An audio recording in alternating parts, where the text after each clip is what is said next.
are going to win the White House. Going to win it. It's feeling like it already, isn't it? Just, we've got to be nice and cool, nice and cool. Right? Stay on point, Donald. Stay on point. No sidetracks, Donald. Nice and easy. Nice. Because I've been watching Hillary the last few days. She's totally unhinged. We don't want any of that. Donald Trump with a bit of self-deprecating humor on the stump in Pensacola, Florida. And what he said, in addition to delighting the crowd, has more than just a grain of truth. 5 days away from Election Day, and some new polling is very encouraging for the Trump camp. For example, let's go north to New Hampshire. According to the latest WMUR poll, Trump leads Hillary by a point, 40-39. First time he has led there. And for more on what's happening in New England and elsewhere, we're joined from Boston by Howie Carr, host of the eponymously named Howie Carr Show, which you see weekday afternoons at 4 here on Newsmax TV, in addition to his nationally syndicated audience. So there you are, south of New Hampshire in Boston. How do you see it in that particular state? What's going on there, Howie? I tend to agree with the WMUR poll, and I don't think that's a particularly friendly media outlet for Donald Trump. But he's now ahead. I think he was behind by 7 to 10 points in some of these polls in New Hampshire as recently as 2 weeks ago. It's just totally turned around. The other thing, JD, is that this is bound to have a positive effect on some of these Senate races. You know, Kelly Ayotte has been behind sometimes by 8 points to the sitting Democrat governor, who's been struggling with her own scandal problems, taking some bad money, her husband's problems at Phillips Exeter Academy, et cetera. But I would think this is good news for Kelly Ayotte as well. Now let's just stop and John savor that Sununu's for a second. Yeah, I just want to do the Kelly Ayotte thing for a second, then we'll get to the gubernatorial race. Yeah. There's Kelly Ayotte, who lined up with Lindsey Graham and John McCain. And yet saving Kelly's bacon is Donald Trump. So it would appear today. I want to savor that irony for just a second. Okay, time out on that. Well, let's go ahead. Go ahead. No, that's a good point, JD. There's even more irony there that she was kind of Kelly Ayotte was set up in a debate by one of the moderators. Do you think that Donald Trump is a good role model? And she, even though she should have been expecting the question, she fumbled it. This was like 3 weeks ago, and they turned that into an attack spot on her. And now you're right. I mean, this is quite an ironic moment. Donald Trump may be the knight on a white horse who's riding to Kelly Ayotte's rescue after she's been vexed by him all year long. Yeah, that's very curious. You were about to touch on the gubernatorial race. Sununu, the next generation. What's going on there? Well, that's another very close race. John Sununu's other son, John Sununu, the congressman who you served with, right? And then he became a senator. He was defeated in 6 years ago or 4 years ago, and now his brother Chris Sununu is trying to be elected governor. Was selected in a primary, not a very strong showing, but I think he's if the wind continues to blow the way it is, I think Chris Sununu will be the next governor of New Hampshire, which will end a Republican drought in the corner office in New Hampshire for quite some time. Yeah, very curious. The Granite State, where the political winds, courtesy of Donald Trump, are changing some things. Now, let's move south. Mm-hmm. You went to school in Chapel Hill. I'm a native North Carolinian who went to NC State. We'll put aside that rivalry there and concentrate on a poll that, again, is very encouraging for Donald Trump. The WRAL Survey USA poll has Trump up by a comfortable margin, 7 points. Now, just 3 weeks ago, it was Ms. Clinton ahead down there, albeit by a narrow 2-point margin. It looks like North Carolina is coming back into the Republican column.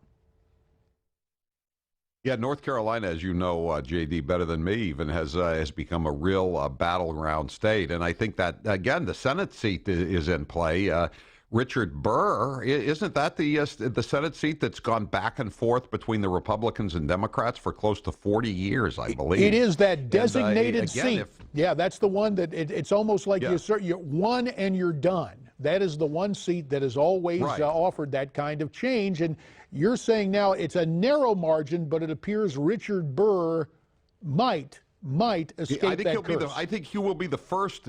Yeah, I think he will be. You know, I'm even older than you, JD, believe it or not. I think that Richard Burr, I'm going to make this prediction now. I used to live in Winston-Salem, so does Richard Burr. I'm going to say that Richard Burr is going to be the first person who is reelected to that seat in North Carolina since Sam Ervin. Sam Ervin. I know. That's how far back that curse goes.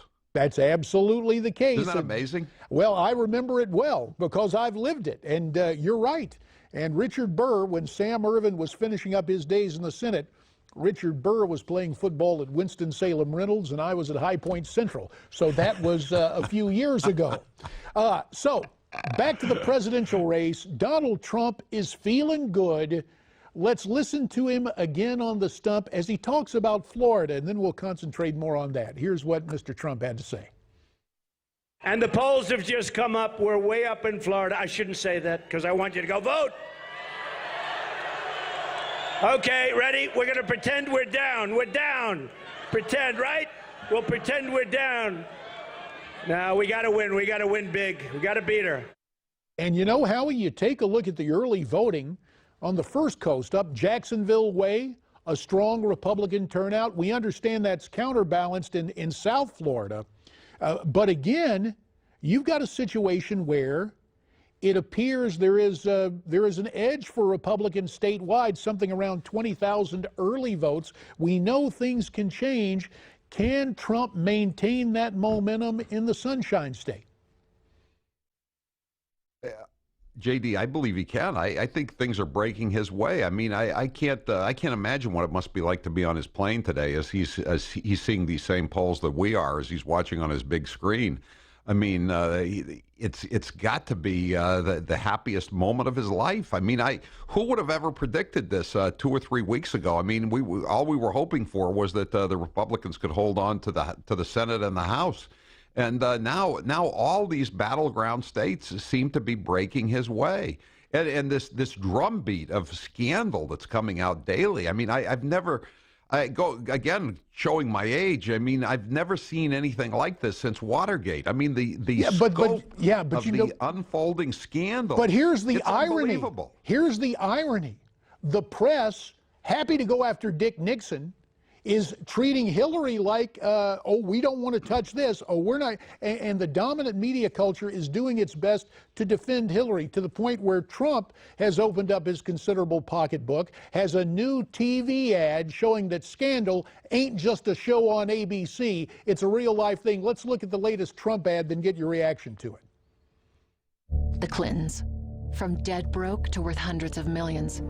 So how did Hillary end up filthy rich? Pay-to-play politics. Staggering amounts of cash poured into the Clinton Foundation from criminals, dictators, countries that hate America. Hillary cut deals for donors. Now the FBI has launched a new investigation. After decades of lies and scandal, her corruption is closing in. Dick Morris was on this program last night, Howie. He said, that's where you hit Hillary, and on the stump, you talk about issues. He's saying thus far, Trump is doing that in the right fashion. What say you? We got about a minute left here.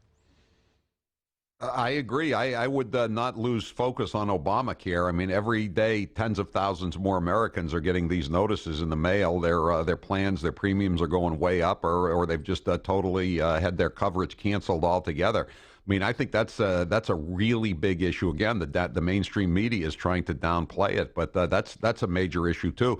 And I think you played the cut at the beginning of the segment. Trump just kind of joking about it. Stay calm, Donald. Stay on message. I mean, he's he's doing it perfectly. You know, you and I have both seen him for a year. He has good days and he has bad days. I mean, he's stringing together a real number of good days though here. Maybe because he's just feeling the burn. You know, he knows what's going on. He's on top. And he's getting some of Bernie's voters, another New England state there in Vermont. Since you're in the People's Republic of Massachusetts, give me 20 seconds.